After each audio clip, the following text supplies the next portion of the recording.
Hi, welcome at Commerce Students Hub. Our motto is to learn accountancy and commerce subjects by clearing all basic concepts.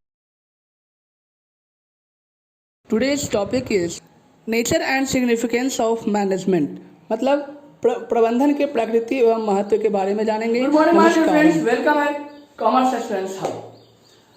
आप सभी का स्वागत है commerce students hub में। आप सभी को यह बताया जाता है कि क्लास 12 की जो डेट शीट है वो जारी कर दी गई है सीबीएसई गाइडलाइंस के द्वारा, और वहाँ जो डेट दिया गया है वो जुलाई महीने का है। मैं कॉमर्स बैकग्राउंड कॉमर्स स्ट्रीम के क्लासेस यहाँ पर स्टार्ट किए हैं, तो मैं आपको बता दूं कि यहाँ पर हमने बिजनेस स्टडी के क्रैश कोर्स स्टार्ट किए हैं, क्योंकि बिजनेस स्टडी का एकमात्र सब्जेक्ट है जो अभी क्लास 12 का होना बाकी है ऑल ओवर इंडिया में।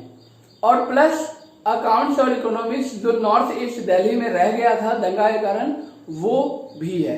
तो हमारा फोकस अभी बिजनेस स्टडीज और अकाउंटेंसी पर है। तो मैं आप लोगों को बता दूं कि जो ये चैप्टर है, जो तरीका है पढ़ाने का मेरा, वो ये होगा कि इजी वे में किस तरीके से एक्सप्लेन करके समझाया जा सके कि आपको अच्छे से समझ में आए और आप बिना किताब पढ़े भी आप अच्छे से लिख सको। ठीक है, तो लैंग्वेज मेरा हिंदी इंग्लिश दोनों रहेगा। डेफिनेशंस होंगे इंग्लिश में, बाकी जो है सो हम हिंदी में ही इंटरप्रेट करेंगे। तो बच्चों प्लीज इसको पूरा समझिएगा, ताकि जो हिंदी मीडियम के और जो इंग्लिश मीडियम के दोनों को समझ में आ जाए, इसीलिए ये लैंग्वेज यूज किया जा रहा है। तो प्लीज पूरा देखिएगा वीडियो और फिर उसके बाद कमेंट कीजिएगा कि कैसा लगा, और लाइक कीजिएगा, शेयर कीजिएगा और सब्सक्राइब भी। ठीक है, तो नाउ अब हम आगे बढ़ते हैं अपने टॉपिक के तरफ, जिसमें हमारा बिजनेस स्टडी क्लास 12 का chapter 1 management, nature and significance, मतलब प्रकृति, प्रबंधन, प्रकृति और महत्व। ठीक है, अब इस चीज के बारे में हम पढ़ते हैं। इस चीज को पढ़ने से पहले हम एक एग्जांपल लेते हैं दो भाइयों का। ठीक है, दो भाई राजू और राधे, दोनों ही अपने अलग अलग फर्म स्टार्ट करते हैं।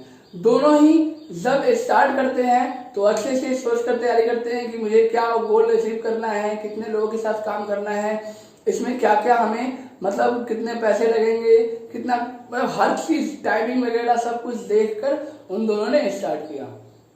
लेकिन जब स्टार्ट किया तो इन्होंने क्या देखा कि जब दोनों आपस में 3 साल बाद आते हैं, 5 साल बाद आते हैं कंपैरिजन करने, 5 साल बाद आते हैं, तो वो देखते क्या है कि जो राधे हैं, ठीक है, जो राधे हैं उसकी जो पोजीशन है बिजनेस में वो बहुत ही डाउन है, और जो राजू है वो काफी ऊपर पहुंच गया है।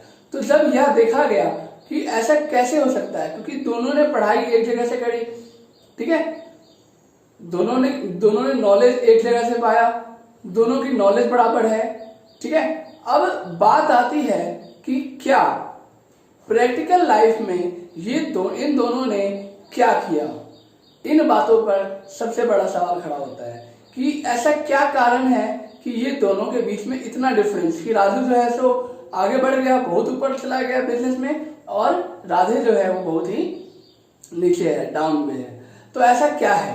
तो जब देखा गया तो इसमें काफी सारी चीजें गैप लगी, जैसे टाइम एफिशिएंसी का, जो वर्कर्स हैं उनके बीच के कोऑर्डिनेशन का, रिलेशनशिप का, जो अचीविंग गोल टाइमिंग है, इफेक्टिवनेस और एफिशिएंसी, इस सब को लेकर, और जो स्टाफिंग है, रिक्रूटिंग है, बहुत सारी चीजें हैं जो यहाँ पर देखा गया कि कमी है। और उससे भी ज्यादा सबसे देखा गया कि गोल्स जो अचीव कर रहे हैं उसको कितना टाइम लग रहा है, गोल्स अचीव करने में कितनी दिक्कतें इनको सामना करना पड़ रहा है, ये चीजें देखा गया। तो देखा गया कि राजू जो है सो बड़ी स्मार्टली जो है सो अपनी इन चीजों को मेंटेन कर रहा है, लेकिन जो आपका राधे हैं वो इस चीज को मेंटेन नहीं कर पा रहा है, जिसके कारण उसकी बिजनेस जो है सो डाउन है और राजू की बिजनेस अप है।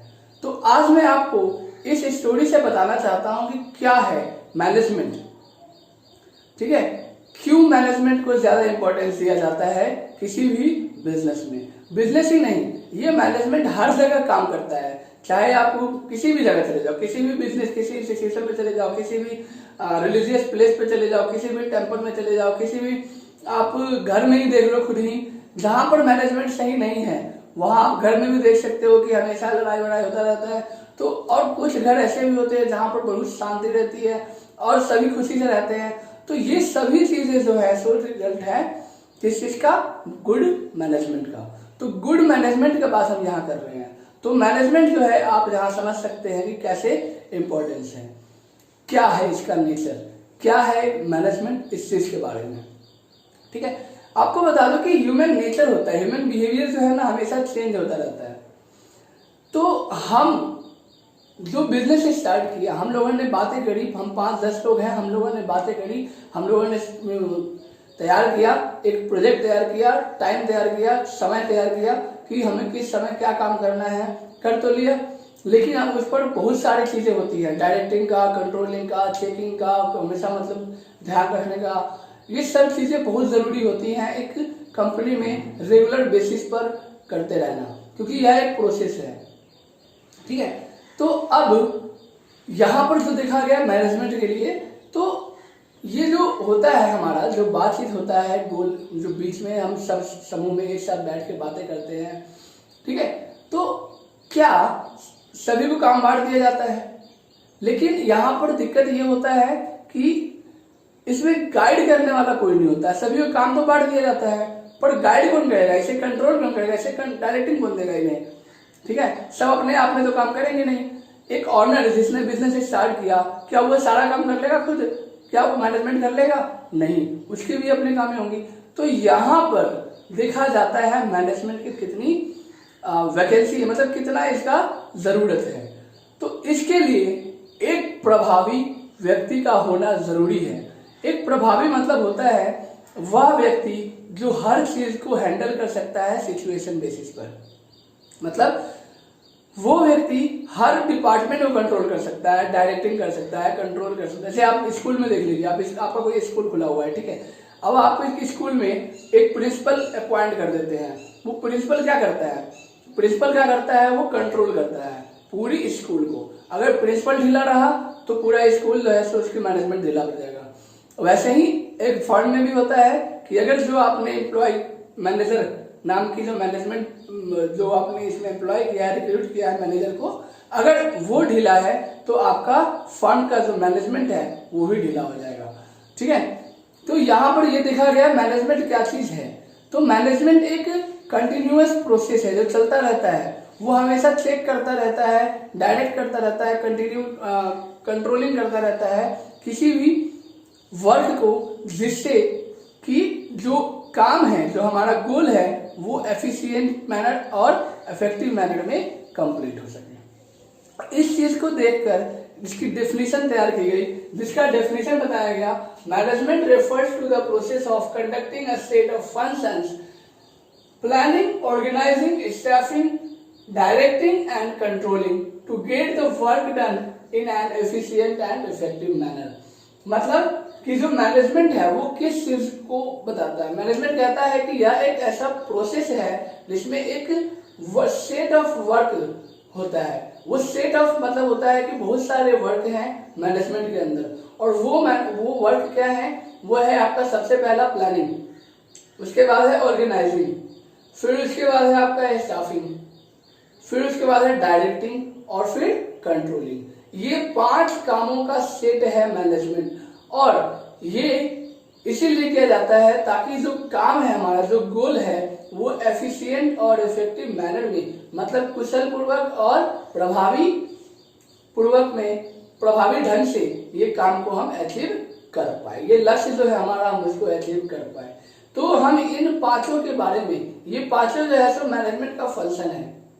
ठीक है, कौन कौन से, सबसे पहला सबसे पहला प्लानिंग, फिर ऑर्गेनाइजिंग, फिर स्टाफिंग, डायरेक्टिंग और कंट्रोलिंग। ये 5 चीजें हैं जो मैनेजमेंट में ज्यादा इंपॉर्टेंट रखता है और उसकी डेफिनेशन को पूरा कर देता है।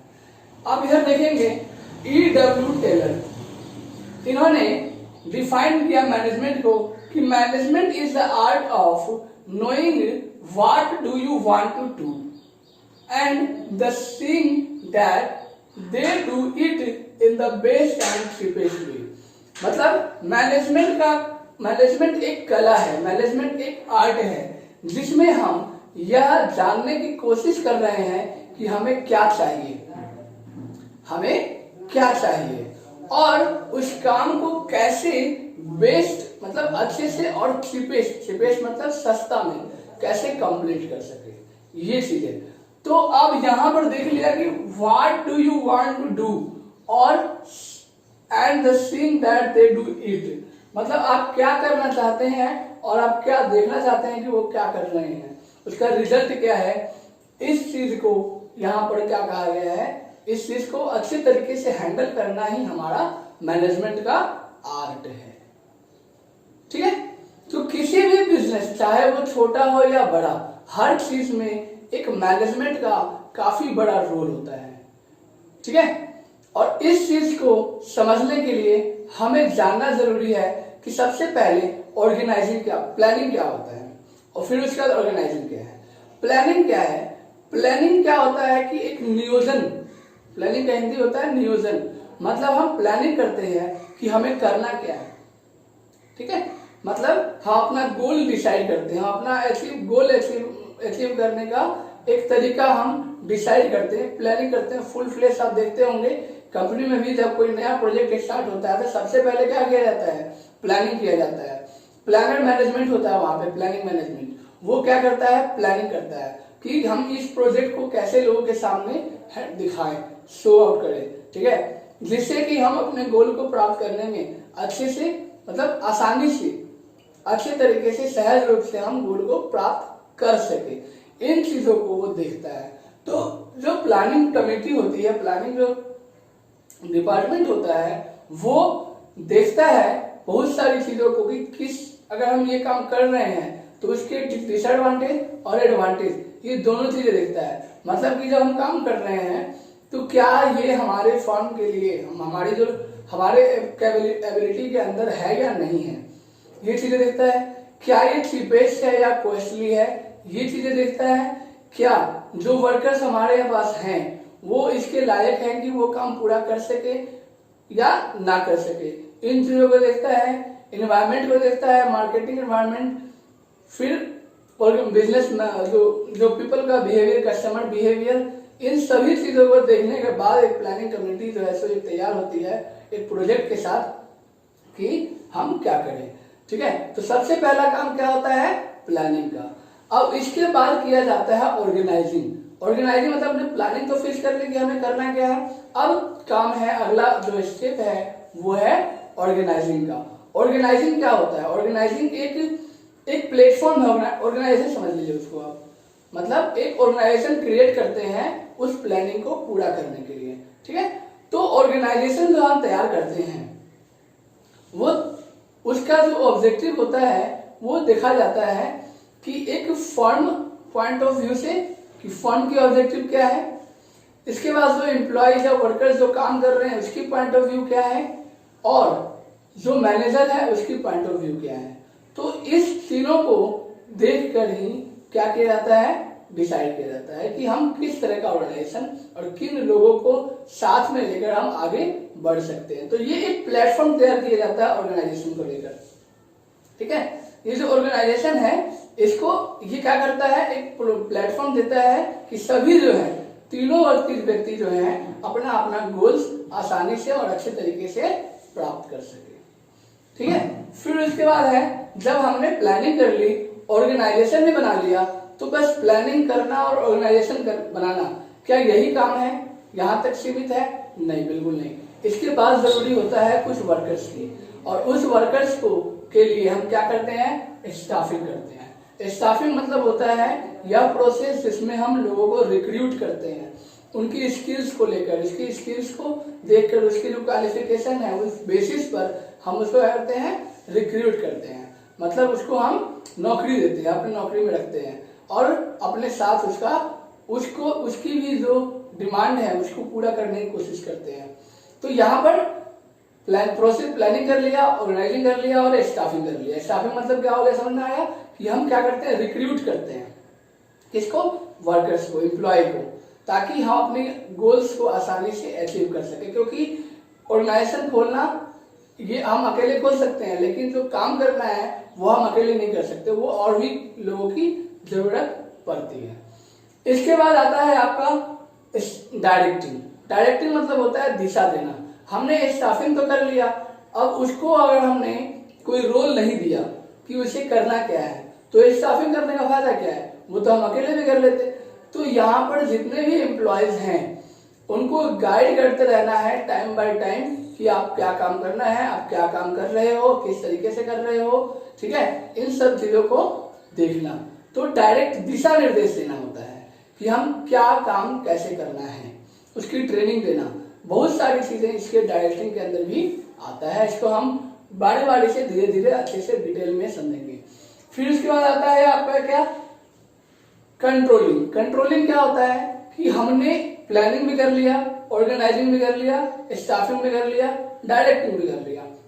मतलब प्लानिंग हमने कर लिया कि हमें क्या करना है, उसके आधार पर हमने ऑर्गेनाइजेशन तैयार कर लिया, फिर उसके आधार पर हमने स्टाफिंग कर लिया, अपने गोल को देखकर अपने साथ कितने लोग काम कर सकते हैं उन चीजों को ध्यान में रखकर। फिर उसके बाद हमने डायरेक्टिंग भी कर दिया कि उससे हम बता दिया कि क्या रोल है उसका, क्या करना है उसको, ये सब चीज बता दिया हमने, ट्रेनिंग दे दिया उसको। अब बात आता है कंट्रोलिंग पे। कंट्रोलिंग का मतलब है कि हम किस तरीके से उस पर नियंत्रण रखें, टाइम के ऊपर नियंत्रण रखें, कॉस्ट के ऊपर कंट्रोल रखें। जो बिहेवियर है एक ह्यूमन साइकोलॉजी का होता है, वर्कर सब काम कर रहे होते हैं, तो उस चीज पर कैसे हम कंट्रोल करें, ठीक है। तो मैनेजमेंट इन्वायरमेंट में जो भी चीजें हो रही हैं उन चीजों को कैसे कंट्रोल किया जाए, ये चीजें जो है सो एक मैनेजमेंट के अंदर ही होता है, और ये काम करने वाला को हम मैनेजर कहते हैं।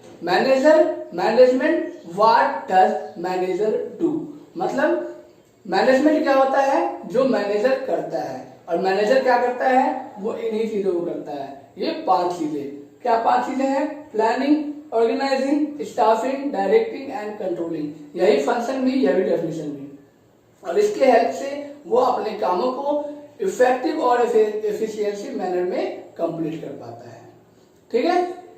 और यह एक उसका एक स्किल्स जो वो पढ़ाई करता है, उस चीज को यूटिलाइज करना, वो काम होता है प्रैक्टिकल लाइफ में। तो अच्छे से यूटिलाइज करना है।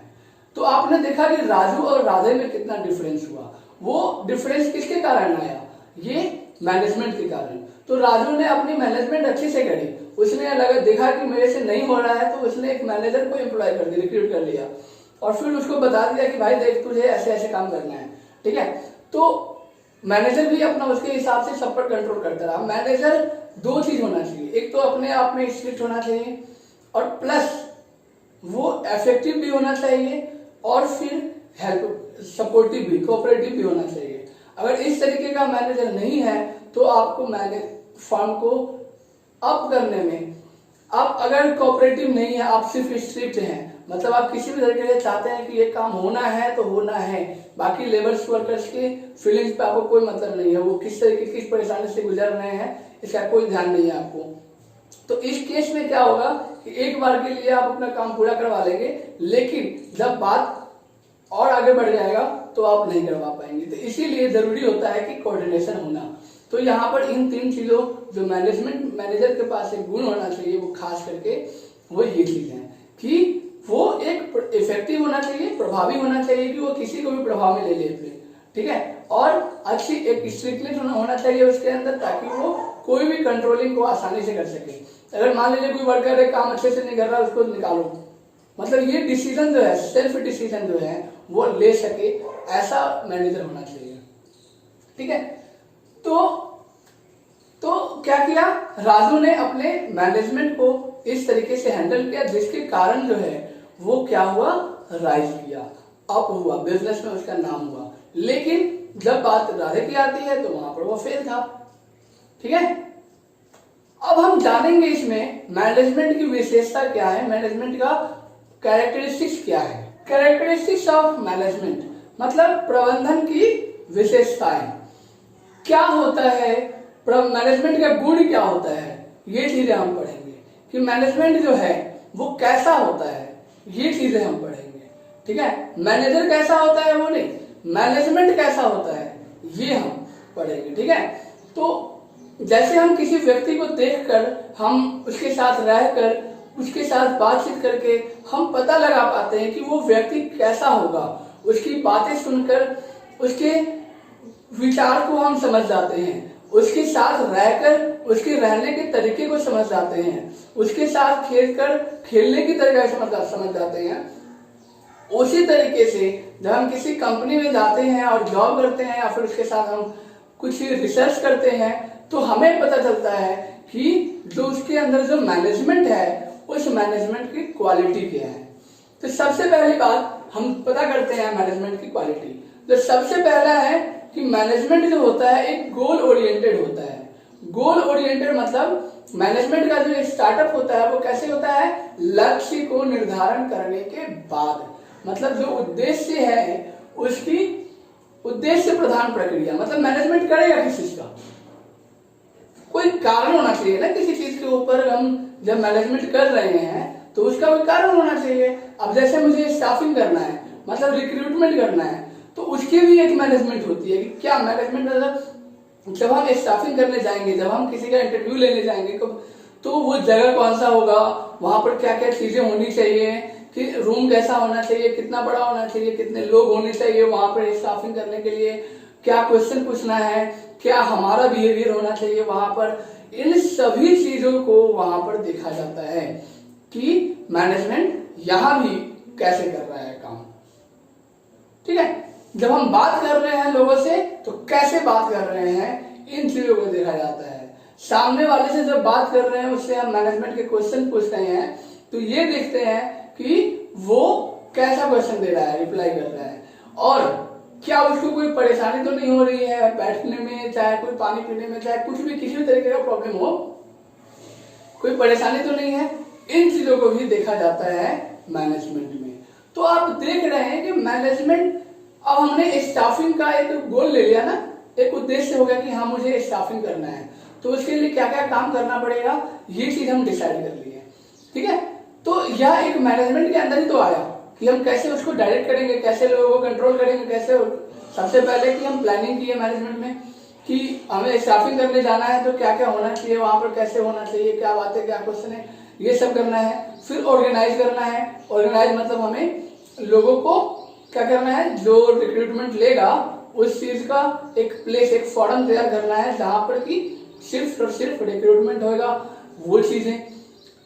फिर उसके बाद हम क्या कर रहे हैं, अब स्टाफिंग कर रहे हैं उसी चीज के लिए कि अब मैं तो जाऊंगा नहीं, या फिर अगर मैं भी जाता हूं तो मेरे साथ और 2-3 लोग जाएंगे, वो 2-3 कौन होंगे, इस चीज का स्टाफिंग करना, रिक्रूटमेंट मतलब बातें करना, लोगों को जोड़ना आपस में। और फिर उसके बाद उनको डायरेक्ट करना, उनको बताना कि हम क्या करने जा रहे हैं, हम बहाली लेने जा रहे हैं, अपनी जो अंदर वैकेंसी है उसको हम फुलफिल करने जा रहे हैं, ये उनको बताना पड़ेगा। हम किस चीज के पर्पज से जा रहे हैं, ठीक है, हमारा मेन जो क्वेश्चन होगा वो क्या होगा, हम इस एक जो आएगा क्वेश्चन इंटरव्यू देने उनके अंदर किन क्वालिटी को हम देखेंगे, ये सभी चीजें जो है एक मैनेजर उसको बताएगा, किसको, जो अपने साथ जिसको लेकर जाएगा, डायरेक्ट करेगा। फिर उसके बाद कंट्रोलिंग करेगा। तो ये सभी चीजें क्या है, एक मैनेजमेंट तभी, ये चीजें तभी स्टार्ट हुआ ना जब हमें पता चला कि हमें क्या करना है, मतलब हमारे को गोल क्या है, हमारा लक्ष्य क्या है, कोई काम करने का लक्ष्य क्या है, ये चीजें जानने के बाद ही हमने क्या किया, डिसाइड किया। ठीक है, तो ये है आपका सबसे पहला जो क्वालिटी आता है मैनेजमेंट के अंदर, वो क्या है, गोल ओरिएंटेड प्रोसेस। दूसरा है परवेसिव। परवेसिव का मतलब होता है सर्वव्यापक। सर्वव्यापक का मतलब होता है ये जो मैनेजमेंट है वो कहीं भी काम करता है, हर जगह, जीवन के हर मोड़ पे काम करता है। जिसके पास मैनेजमेंट नहीं है वो आदमी या फिर वो फर्म कभी भी सक्सेस नहीं कर सकता, वो परिवार कभी भी राइज नहीं कर सकता अगर उसके घर में मैनेजमेंट नहीं है, उसके फर्म में मैनेजमेंट नहीं है।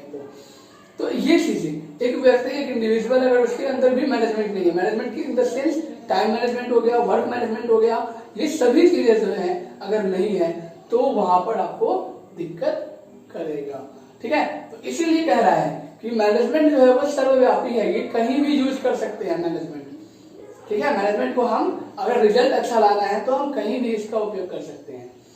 एक है मल्टी डायमेंशनल, सेम ही है सर्वव्यापक, और ये मल्टी डायमेंशनल है। मतलब जो हम मैनेजमेंट कर रहे हैं वो कितने चीज़ों को देख के कर रहे हैं?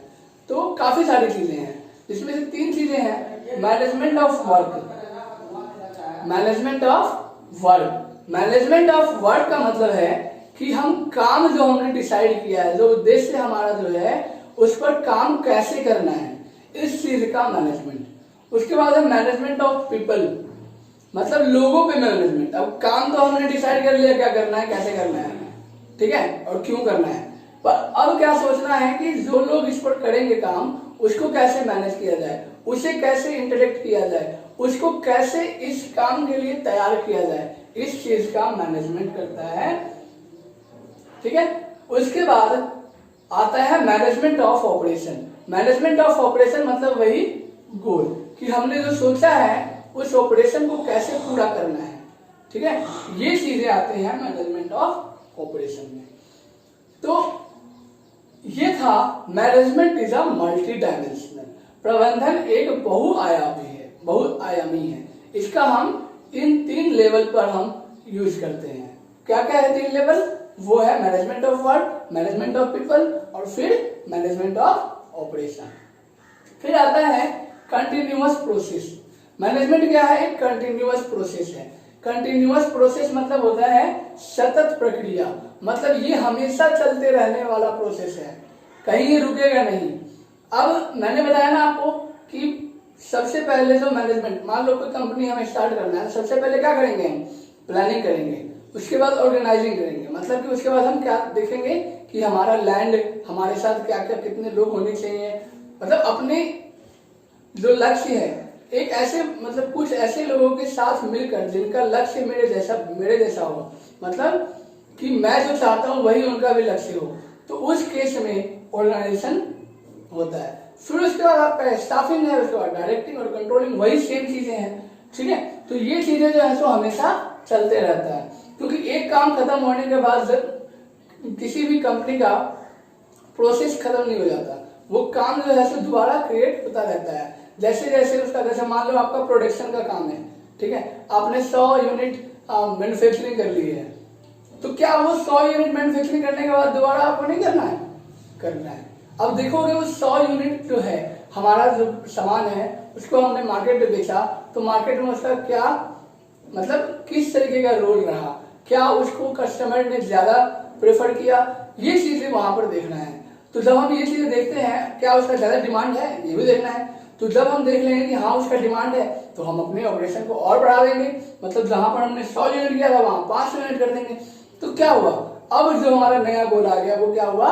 500 यूनिट का। और जब 500 यूनिट का हम तैयार कर रहे हैं, तो उसमें हमें देखना होता है क्वालिटी, क्वांटिटी, हर चीजों को देखना होता है कि कहीं हम ये चीजें सोचकर कि 100 यूनिट ज्यादा बिक रहा है, 100 यूनिट के डिमांड ज्यादा है, ठीक है, मतलब 100 यूनिट सामान जो है मार्केट में बेचा है, तो इसके डिमांड ज्यादा हुए हैं, ये चीज देखकर ओवर एक्साइटमेंट में जाकर हम कुछ उसकी क्वालिटी कम ना कर दे, क्वांटिटी कम ना कर दे, इन चीजों का भी मैनेजमेंट देखना पड़ता है, ठीक है। तो यह एक क्या है? कंटिन्यूअस प्रोसेस है, चलते रहता है, हमारा गोल जो है सो बनता रहता है। एक में फेल होते हैं, फिर दोबारा नया लक्ष्य बनाते हैं, फिर फेल होते हैं, फिर लक्ष्य बनाते हैं, तो ये चीजें जो है सो कंटिन्यूअसली चलता रहता है। फिर आता है डायनेमिक, मतलब गतिशील है, ये गतिशील, कभी रुकता नहीं है, ये कंटिन्यूअसली चलता रहेगा, इसे ये कभी रुकेगा नहीं। एक प्रोजेक्ट फेल हुआ कोई बात नहीं है, दूसरा प्रोजेक्ट तैयार होगा, फिर फेल हुआ कोई बात नहीं है, तैयार होता रहेगा। तो ये गतिशील है, ये रुकता नहीं है, दिनों या रातों चलता रहता है, ठीक है। अदृश्य शक्ति, अब ये बताइए कि कोई व्यक्ति आपके सामने खड़ा है, ठीक है, अब उसको आपको खड़ा कर दिया जाए और आपको कहा जाए कि उसको जो है सो अब आप एक्सप्लेन करो कि वो कैसा लगती है, ठीक है। तो अब आप उसके बारे में बैकग्राउंड उसका देखोगे, उसकी पर्सनालिटी देखोगे, वो कैसे बातें करता है ये देखोगे, उससे कुछ सवाल पूछोगे, तो इससे पता चलेगा आपको कि वो जो है कैसा व्यक्ति है। और फिर आपको, क्योंकि ये चीजें हमें दिखाई तो दे नहीं रहा है, अगर दिखाई देता तो बात अलग होती, पर हमें वो दिखाई नहीं दे रहा है, तो हमने देखा किस तरीके से लोगों की क्वालिटी जो है हम चेकआउट करते हैं, उसकी पर्सनैलिटी से, उनके बात से, बिहेवियर से, ठीक है। वैसे ही मैनेजमेंट में भी होता है। किसी फर्म को अगर आपको कहा जाए कि इस फर्म को आप एक्सप्लेन करो ये कैसा है, तो उसका आप सबसे पहले देखोगे मैनेजमेंट क्या है। बस अगर आप मैनेजमेंट जान गए उसका तो आप उसको अच्छे से एक्सप्लेन कर दोगे। मैनेजमेंट में क्या है कि वो किस तरीके से काम करता है, वो इन तीनों चीजों पर कैसे फोकस करता है, ये चीजें आप जब देखोगे, management of work, management of time, management of people, management of जो ऑपरेशन है, ये सब चीजें तब जाकर आप उसको एक्सप्लेन कर दोगे। तो मैनेजमेंट क्या है? एक इंटेंजिबल फोर्स है, ये दिखाई नहीं देने वाली शक्ति है जो किसी भी के भी कैरेक्टरिस्टिक्स को एक्सप्लेन करती है, उसके पावर को बताती है। एक मैनेजर 1000 लोगों को मैनेज कर सकता है, ये उसका पावर है। वो हमें दिखाई नहीं देता कि वो कैसे कर सकता है, लेकिन हाँ ये पता है कि वो कर सकता है। तो वो उसका क्या है? पावर है, जिसको हम देख नहीं सकते, इनविजिबल है वो। समझा? तो ये है कैरेक्टरिस्टिक्स ऑफ मैनेजमेंट। अब एक दो वर्ड जो मैंने इसमें यूज किया है, इफेक्टिवनेस और एफिशिएंसी, मतलब इफेक्टिव और एफिशिएंसी। इफेक्टिव क्या होता है और एफिशिएंसी क्या होता है? दोनों का मतलब है किसी भी काम को पूरा करना प्रभावी तरीके से और कुशल तरीके से। ठीक है? इफेक्टिव का मतलब है कि प्रभावी पूर्ण तरीके से, ठीक है, आप अपने काम को पूरा करते हैं समय पर, चाहे वो कितना भी खर्च ले जाए। लेकिन एफिशिएंसी कहता है कि कम खर्च में आपको अपने काम को पूरा करना है, कम टाइम में अपने काम को पूरा करना है। इफेक्टिव में इसका कोई फर्क नहीं पड़ता कि आप जो है सो कितना टाइम ले रहे हैं, एक लिमिट टाइम में आपको काम पूरा कर देना है। ठीक है? आप कितना भी खर्च करना चाहते हैं के लिए, लेकिन आपको उस लिमिट टाइम में कंप्लीट कर देना है। लेकिन एफिशिएंसी कहता है कि नहीं, आपको कम समय कम लागत पर आपको अपना लक्ष्य जो है सो प्राप्त करना है। ये आप एक अच्छे मैनेजमेंट और अच्छे मैनेजर की क्वालिटी होती है। ठीक है? तो ये दो चीजें मैं आपको क्लियर कर दिया। ये डिफरेंस भी आता है, कभी कभार 1 नंबर का क्वेश्चन आता है, तो आप इसको ध्यान में रखिएगा। ठीक है? अब हम जानते हैं इसका रोल क्या है, इसका सिग्निफिकेंस, इसका महत्व क्या है, इसका सिग्निफिकेंस क्या है। हमने चैप्टर का नाम क्या दिया था? Management, nature and significance. तो अब हम आगे बढ़ते हैं, उद्देश्य मतलब इसका रोल क्या है, सिग्निफिकेंस मतलब इंपॉर्टेंस क्या है, एक मैनेजमेंट का इंपॉर्टेंस क्या है किसी फर्म में। अब इसके बारे में हम स्टडी करेंगे। ठीक है? तो आगे हम देखते हैं सबसे पहला कि ये हेल्प करता है गोल को अचीव करने में। सबसे पहला पॉइंट क्या है? हेल्प इन अचीविंग गोल, मतलब हमारा जो उद्देश्य है उसको पूरा करने में हेल्प करता है। हमारा उद्देश्य क्या हो सकता है?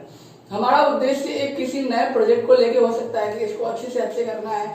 हमारा एक उद्देश्य हो सकता है कि अगले साल तक हमारी फाइनेंशियल सिचुएशन कितनी होनी चाहिए, मतलब अर्निंग कितनी होनी चाहिए।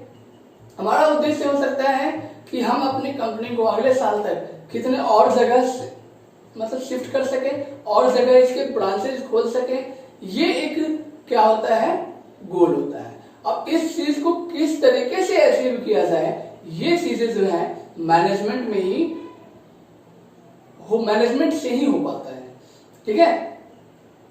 तो अगर नहीं हुआ, अगर हमारा मैनेजमेंट सही नहीं है, हम चाहे जितना भी गोल बना ले, जितना भी लक्ष्य हम निर्धारण कर ले, लेकिन उसको हम कभी अचीव नहीं कर पाएंगे। और उसको अचीव करने के लिए जरूरी है हमें कि हम मैनेजमेंट को अच्छा रखें। इसके बाद है ये जो मैनेजमेंट है वो इंक्रीज करता है एफिशिएंसी में, एफिशिएंसी ऑफ वर्क में।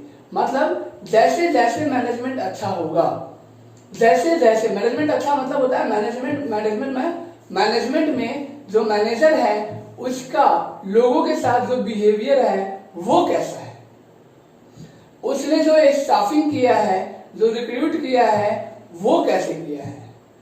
क्योंकि जो रिलेशनशिप होता है एक एम्प्लॉय और मैनेजर में, वो रिलेशनशिप अगर अच्छा है, ये दोनों ही आपस की भावनाओं को समझ रहे हैं, दोनों के ही उद्देश्य आपस में पूरा हो रहा है, तो मैं बता दूं कि आपको आपके जो गोल्स हैं उसको अचीव करने में कोई नहीं रोक सकता है।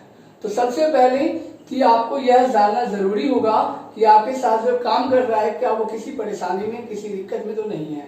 ठीक है? और उसकी क्या डिमांड्स हैं, इस चीज को भी जानना आपका जरूरी है। जो आप पूरा कर सकते हैं वो आप कीजिए, ये एक अच्छे मैनेजर का गुण होता है।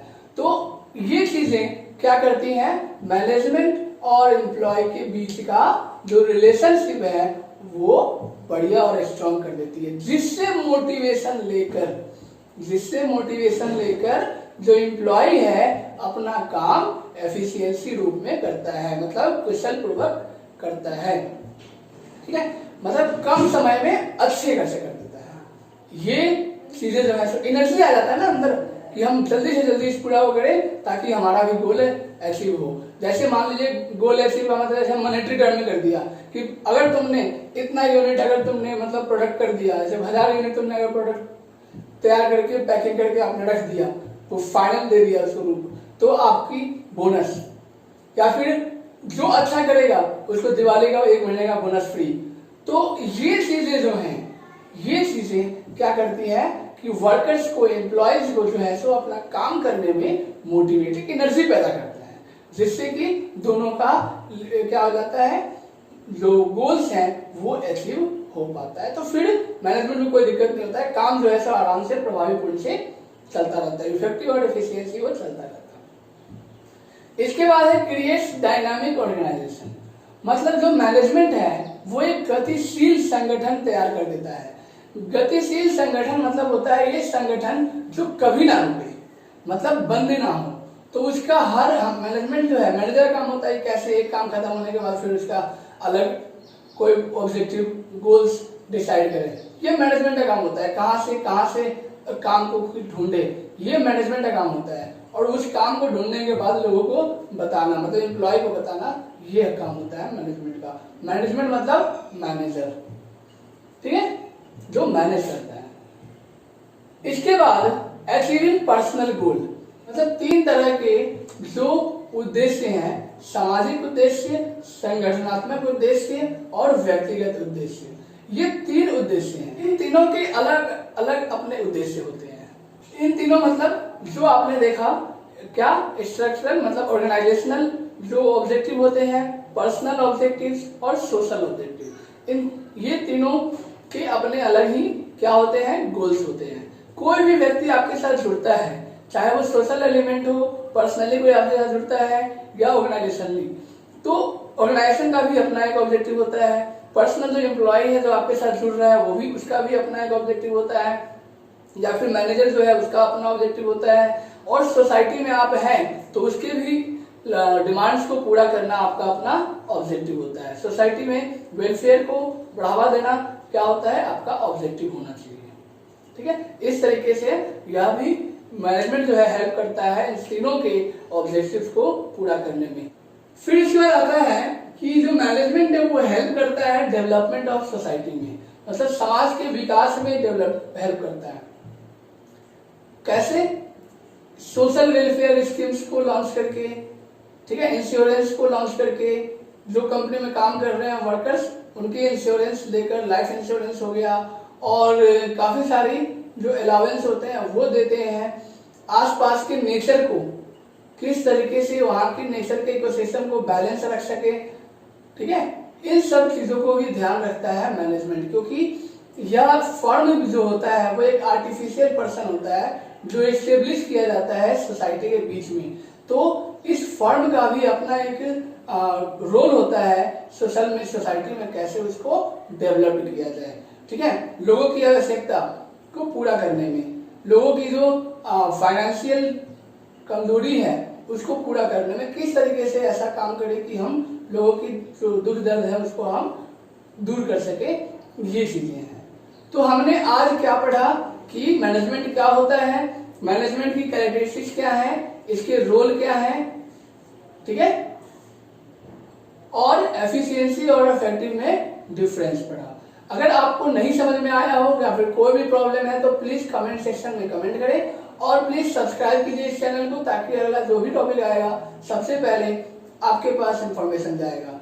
और सब्सक्राइब के बगल में एक बेल आइकन है, उसको जरूर दबाइएगा ताकि इंफॉर्मेशन सबसे पहले आपके पास पहुंचेगा, क्योंकि आप हमारे लिए हो खास। तो ये बात ध्यान में रखिएगा, ठीक है। तो please now follow the rule of lockdown. आपका पेपर आ गया है, आप ध्यान से धीरे धीरे टाइम निकाल के अपना पढ़ाई जो है सो स्टार्ट करिए, ठीक है। Please do not forget to press subscribe with bell icon, like, share, comment, and thanks for your support and love.